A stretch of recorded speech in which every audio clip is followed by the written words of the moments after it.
టమాటా రసం అంటే ఎంతమందికి ఇష్టం?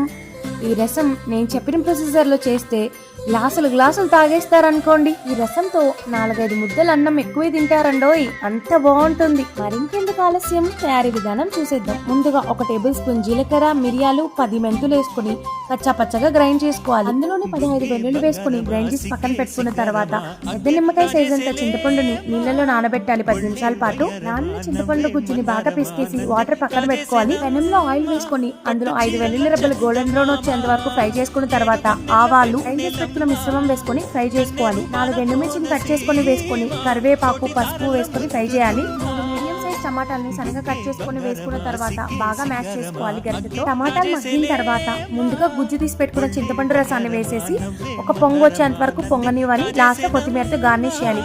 అంతేనండి, ఎంతో టేస్టీగా ఉండే రసం రెడీ. ఆ వీడియో నచ్చినట్లయితే లైక్ ఇవ్వడం మర్చిపోకండి. ఉంటాను మరి.